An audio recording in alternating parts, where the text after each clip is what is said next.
Hey guys, welcome to my January reading wrap-up, my first wrap-up of 2022, and I have a lot of books here, so this might be quite a long video. I have heard Murphy Napier say that often her first read of the year kind of like sets the tone for her reading year, and I have never found that true for myself. Some years I have like the worst read of the year is my first read, and this year was just, or this month itself was just pretty like mediocre, maybe slightly better than mediocre, but I still have high hopes for 2022 and the reading that's to come. So I have quite the variety. I'm going to show you some books that I'm currently reading, some books that I DNF'd this month, and then I have everything from a 2-star rating up to a 5-star rating, so let's just get into these. First up, my currently reading is very similar this month to last month. I'm still like barely started Anne of Ingleside. I had been kind of warned that the series, I don't know, isn't as good from here on, and I already can tell that Anne is just not who she used to be, and I'm struggling to read this. So I am going to continue, but so far I'm 34 pages, and I think I started this at the end of December, so it'll get read, but it's not my top priority right now. And then I started this book this month, and this is going to be one that I read for a long time. This is Agatha Christie's Complete Secret Notebooks. I shared this in a recent book haul, and I'm reading the stories as I read the Agatha Christie mystery because it tells how she came about writing the mystery, kind of like the order of operations in her head kind of thing. And I'm not going to share this every month because I'm going to be reading this for years, but this is like something that's currently being read by me as I read some Agatha Christie books.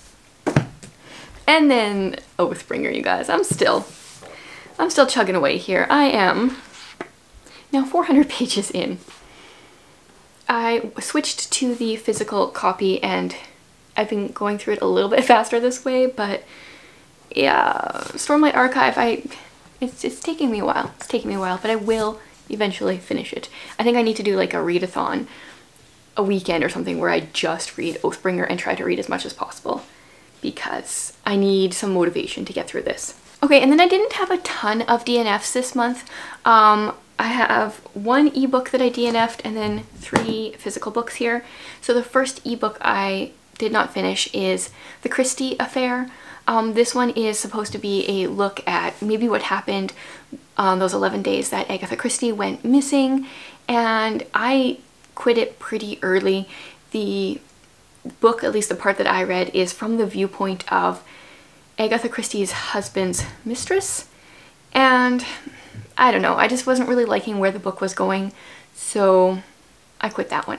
Another one I quit is 2 Reasons to Run by Colleen Coble. I may come back to this book. I did enjoy the first book in the series, but I'm just really not motivated to continue it now. I started it, decided it just wasn't holding my attention, may come back to it at some point. And then in my 24-hour reading vlog that I just did, I DNF'd both Sapphique and Vicious for no reason other than they just weren't keeping my attention. So many books to read. I don't want to spend my time reading books that I'm not really interested in. So those are my DNFs for the month, which it's not bad. That's not that many books. So now we will move on to 2 stars. I don't normally rate books 2 stars because if it's going to be that low, I often quit it. But these ones were like fairly fast reads. Fast, kind of. I started this one on the very first day of January, finished it the very last day of January. And that is How Far You Have Come by Morgan Harper Nichols. Now I rated the first book in this series 5 stars, or series. It's a collection of poems and artwork, and I really enjoyed the first book. This one though, it just fell really flat to me. It is a story of like a road trip that she's been on and like her growth as she goes, and it felt like a very personal collection of poetry that I just could not relate to. And I think it was supposed to help that there was like information, there was like pages of like writing amongst the poetry, but it didn't help, and I was just not really a fan. The other one is a graphic novel that I just read, and I don't read many graphic novels, so I'm not sure how much that played into this rating, but it's Newsprints, and I don't know how to pronounce that author's name. I will do my best to link the books below. I don't always because sometimes I just don't have time to, but I'll try to this time. This one was very pushy on the feminist side of things, and because it's a graphic novel, it just felt really in your face, like it was written like a 5-year-old wrote it. I wasn't a fan. So I finished it because it's a graphic novel, and I thought maybe the ending will kind of like make it worth it, but I don't think so. Okay, on to my 2.5 star. This is one that I read during the 24-hour readathon as well, and that is Nightbooks. This is by J.A. White. I struggle with like rating books right after I read them. I've been trying to put them into Goodreads, but if you follow me on Goodreads, you might notice that my ratings change. By the end of the month, I kind of have slightly different thoughts on books. I tend to rate them a little bit higher when I first read them than after they've had time to settle. And because Goodreads doesn't do half stars, then that also makes a difference. I try to rate things on the higher end there because I want to be kind to authors, but if it's going to be a half star, it's usually, I think maybe I give this one like 3 stars on Goodreads, but I think it's like 2.5. Anyway, it's a story about a kid who likes scary stories, and then he gets trapped by a witch, and he's supposed to tell her scary stories. And it just, I don't know, I really didn't like it. The stories are pretty scary in here that he tells, like for this to be a middle grade story. I said in my reading vlog, it reminded me of the Goosebumps books, which just creeped me out as a child. So I don't plan on keeping this and letting my kids read it because they also get creeped out really easily with books. So I liked the ending. There was like some good friendship lessons, but only enough to maybe bump it up half a star from 2 stars to 2.5, but not enough to like actually redeem the book. Okay, then I've got a whole lot in this next category. Between like 3 and 4 stars, we've got quite a few here. My first 3-star book is actually a short story. So it's The Invisible Man. So I'm going through this Black Lizard big book of locked room mysteries, and I was inspired by Tiffany to rate my short stories separately. Unfortunately, I can't find the short stories that I've read from here so far on Goodreads separately, so I'm not sure how I'm gonna work that out, but it makes sense to rate the story separately. So anyway, The Invisible Man is by G.K. Chesterton, and it is a mystery story. I used that one for the Read Your Bookshelf challenge for a quiet word. I put on Instagram asking what people thought was more of a quiet word, invisible or vanished, and invisible won. So yeah, I don't know, it's a mystery short story. I can't really say a whole lot. This character falls in love with this woman, wants to marry her, and she said, I'd kind of like to, but the thing is, I told these other guys that I would marry one of them if they did something with their lives, and now they're kind of coming back and want me to marry them, but I'd rather marry you, and this whole story, and then things unfold. It's only a few pages long, can't say much else. So there's that, and then this will appear again shortly when I tell you about another story I read. Okay, and then I think people are going to be a little bit disappointed in this. I gave this one 3 stars. That is Hope Between the Pages. A lot of people marked this one as their favorite book from 2021 actually, or really high up there. This is a really interesting premise about a woman who used to work in the Vanderbilt estate in the library, which sounds really cool. And then present day, there is a bookshop owner and dual timeline, stories intertwine. I liked a lot about it, but I just didn't really connect with our characters, especially the modern day one. And that's really important to me. Yeah, it was okay, but not my favorite. Okay, the next 3-star, oh, I'm so sad about this one, is the Bronte Sisters mystery. The first one is The Vanished Bride. This was the runner-up for my quiet word for January. And this is a story of the Bronte sisters being detectives, solving a mystery. I feel very conflicted with this book. I liked that it taught me some things about history. They did stick to a lot of the Bronte history, kind of like foreshadowing things that are going to be happening that happened in their actual history. But oh, there was the mystery in here is a woman goes missing, a wife, and her room is found like splattered with blood, and they decide they're gonna figure this out because the constable in the area, or whatever his title was kind of incompetent. And so there's that. that's the mystery part. But it seems like everyone that is possibly in love or could ever be in love in this book, they have to be in love with someone that's married. Like, infidelity was the main theme of the book, I feel like. And I understand that is part of the Bronte history. Branwell was found with a woman and that has changed their lives. And Charlotte was also in love with a married man. So I get that that is part of their history. But like, I feel like that's enough characters with that plot line. Does every other character have to have that going on? Yeah, I purchased book 1 and book 2. I'm going to try book 2 because I bought it. But if I had gotten to this from the library, I wouldn't request book 2. This is a lesson to me to request books from the library and read them before I buy them if I don't know anything about the author and stuff. Yeah, that one's on me. But I really wanted to like it. Okay, and then my last 3-star, which I know is going to be another unpopular opinion, is another one that I read in the 24-hour readathon, Winnie-the-Pooh. I know so many people love Winnie-the-Pooh. And I don't know, I just obviously like miss what there is to love. It was cute. It was very much like the cartoon growing up. I didn't love the cartoon growing up though either. It just was. It was really sweet of him to do this for his son. I'm glad I finally read it, and now I'm going to move on with my life. Okay, we are now at, what are we at here? These are 3.5 stars? Yes, 3.5 stars. Okay, and then we've got this book again, and the next one I read was Death at the Elixir, and that is a story about, oh, the reason I picked that one up is because it is a P.G. Wodehouse story, and a friend had just been telling me that she started reading his series with Jeeves, and I knew I had a short story that P.G. Wodehouse wrote, so I wanted to read it because she was raving about the series, or I think she's read the first book so far, but was raving about what she had read. Anyway, so this story, a man is murdered. Well, he's found dead, and they don't think it's suicide, but he's in a locked room, and the window's open, but that's it. His door's locked, window's open, nothing in there, and they have to solve it. So, yeah, I thought that was a 3.5 star. It was interesting.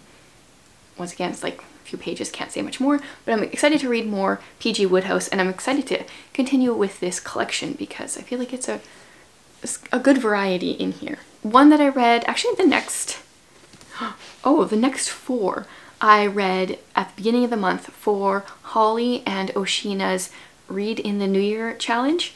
So I had Pasghetti and Meatballs. That was so hard to say. This is a collection of comics that were in, I think they were in newspapers back in like the 70s. I remember my friend owning these books and reading these comics as a child. So this was kind of just a fun little childhood flashback. Then the next one was another flashback, and that was Nancy Drew, The Secret of the Old Clock. I did a full vlog on this on my Patreon. Okay, well, it's been a while since I read Nancy Drew, but I feel like what right at the beginning you realize, I don't even know how to say this, you find out that she's looking for a will. That's right at the beginning, right in the like first or second chapter of somebody. And where do you think she's gonna find it? Oh no, it's such a mystery. Guys, like the title. What?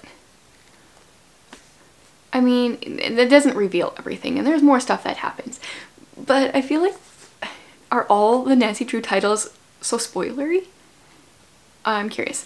But I was actually impressed with like Nancy's character. I don't know if it changes because different authors wrote the Nancy Drew series. But she's very self-assured and like a really good role model in this book, I feel like. So I'm curious to see if that continues. I do want to continue reading the series, but I don't think I'm going to do anything as formal as reading one a month or anything. I'm just going to pick them up as I want, feel like it, and just go in the order of the series. So this was book 1. And then I read my first book by Davis Bunn. This is Outbreak. I have been reading so many like pandemic books in the last couple of years, and I'm sure I'm just realizing it because of everything that's been going on, but I enjoy it. I like seeing, especially when books, especially this one, I think they were written, so many of the ones I've read have been written in 2019, and I just find that very interesting. So this one is about an outbreak in Africa, and our main character is sent to kind of like uncover what's going on by his brother, and things happen. This book was pretty good. I mean, I'm giving it 3.5 stars, I think is where I'm at here. But it's kind of a little bit too politically for me.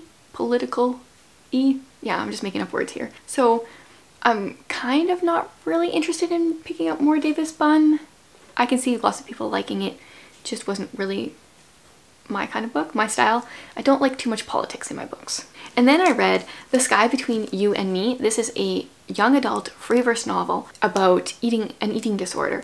And it was so eye-opening to watch our main character, who I read this at the beginning of the month. Now I don't even remember what her name was, of course, and it's first person, so I'm probably not gonna remember.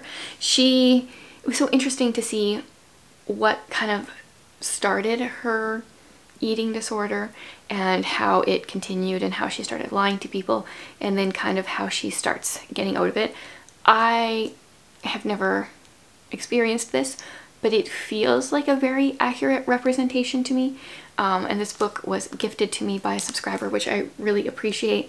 Yeah, and I feel like this is a really good one for young girls to be reading if this is something that they struggle with, or even just to raise awareness. I think, like looking back, I think I had a friend in high school that struggled with this and I had no idea. And I feel bad for not noticing signs when I probably should have. Okay, and my last set on this 3.5 star pile is Leaving Fishers by Margaret Peterson Haddix. So this is a cult story, and this one is YA. This one is interesting to me because this is the first cult book that I can remember that I've read that we watch our main character get sucked into a cult. So it's interesting to see those tactics that the cult is using. Yeah, I'm giving it 3.5 stars. It's like pretty good. So we follow a girl named Dory who moves to a new town and has no friends. She's high school, some age around there. You know, she came from a town where she knew everybody, and then she's kind of in the big city, has no friends, and then all of a sudden these people start paying a lot of attention to her, seeming to like her, etc. And it was interesting reading about love bombing and how that's kind of how they get people sucked in. But the interesting thing is, and this is one thing that really intrigues me about cults, is so often they take religion and they follow so much of what is right. Like the first 80 pages of this book, I'm like, where's the cult part going to come in? Because this all sounds really good, like sign me up. But then things start unraveling, kind of like as you get sucked in more, red flags start appearing. And I found it very fascinating. I've only read this book and then the Winterborn mystery series from Margaret Peterson Haddix, and I feel like her writing wasn't so good here. This is I think it was published in '97, so it's a lot older than her newer works. It didn't feel super well written, but the content I found very interesting. If you like cult books, pick that one up. Okay, we are on to 4 stars. I really need to put like signs here so I know which stack is which.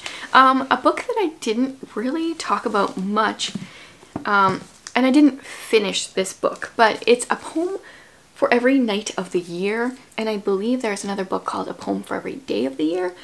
It is a poetry collection, and they're dated poems. So I read a decent amount of poems in here. I read some on the day they were supposed to. I read some on other days. And so far what I've read of this collection, I'm putting in 4 stars. It's really good variety. And I like the poems, most of the poems that I read. Oh my goodness though, there is a poem called the Loch Ness Monster poem. Let's see if I can find it here. I read it out loud to my husband and daughter, and they like kept waiting for the poem to start. Or like, yeah, this is the whole poem. None of those are actual words. And they were like, when are the real words gonna start? So that one was funny, but like, I don't know. I wouldn't really count that as a poem, but there was good variety in here, and I read one of Emily Bronte's poems, and that made me want to read more of her poetry. So haven't finished this one. It's one I'd like to keep an eye out for to purchase though, but it has to go back to the library, so I thought I would show it on here. Okay, next up, A.G. Morton, Mystery Queen, The Dead Man in the Garden. So I finally read book 3 in the series. I don't know why it took me a while to get into this one. I went back and forth between the audio and the physical copy multiple times, but this was just a fun A.G. Morton book. I don't know, I've enjoyed the entire series. I really like our little Agatha Christie as a young girl and her friend Hector and just the adventures they go on.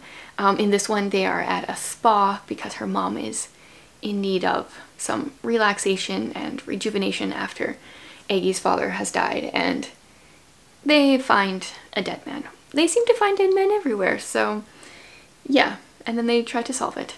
So if you've liked the rest of the series, I think you'd like this one. If you like middle grade mysteries or kind of like whodunit mysteries, I always say that one of my favorite parts of this is at the beginning they have profiles of all the different characters, and I just love the pictures.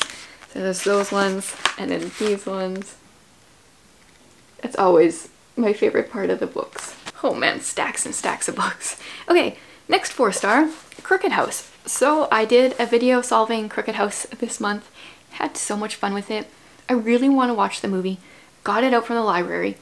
Realized we only have one device in our entire house that can play discs, and it wouldn't recognize the DVD. So I think we're gonna have to rent it or something. But I heard the movie's really good too.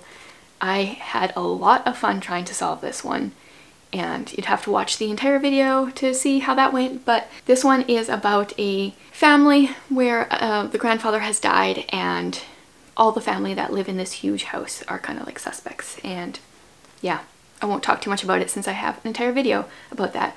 If you are looking to read the next Agatha Christie with me, for February I'm reading Death on the Nile since the movie is coming out, so you can read that one with me and see if you can try to solve it. Okay, last 4-star is the other book, the last book that I read on my 24-hour readathon, and that is Until Tomorrow, Mr. Marsworth by Sheila O'Connor.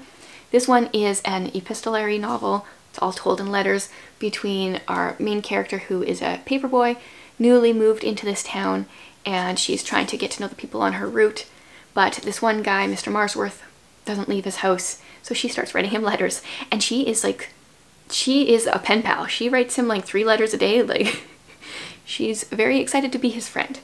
And yeah, I think the book was maybe a little long. It could have been condensed.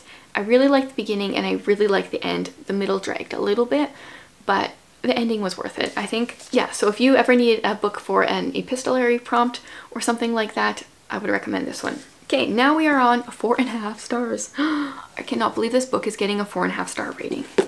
That is Persuasion by Jane Austen. I am so thankful I liked it since I went and splurged on these Wordsworth edition copies of these books. Yeah, so Persuasion. My only hang up, I talked about this a little bit in my Patreon book club. This was one of the books I talked about.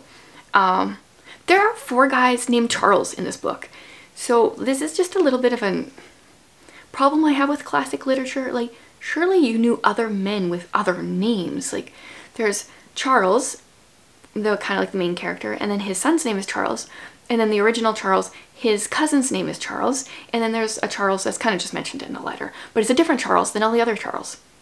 And then I can't remember names. Oh yeah, there's an Elizabeth, and I feel like she already has Elizabeth Bennet. Do we need another Elizabeth?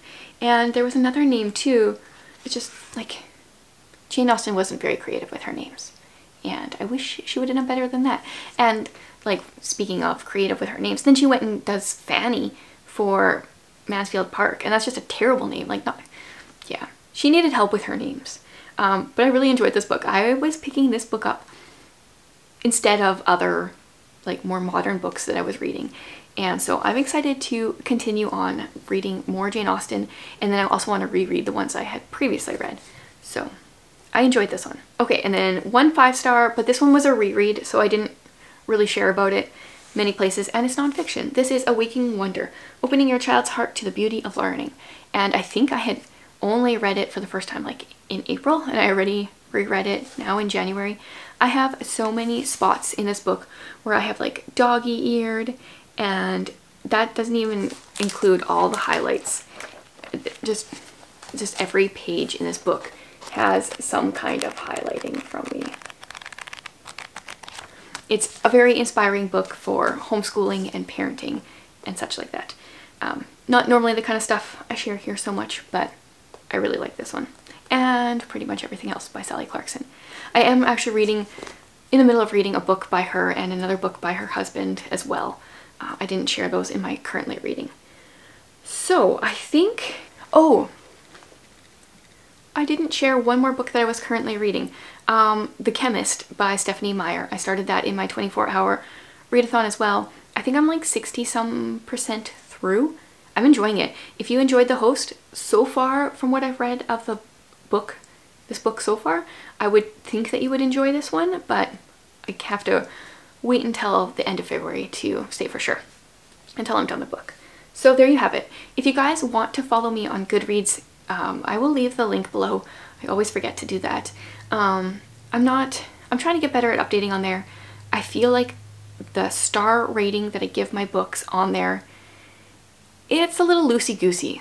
If I rate a book right after I read it, I probably rate it too high, usually. And I don't write reviews because I feel like that's what this is for.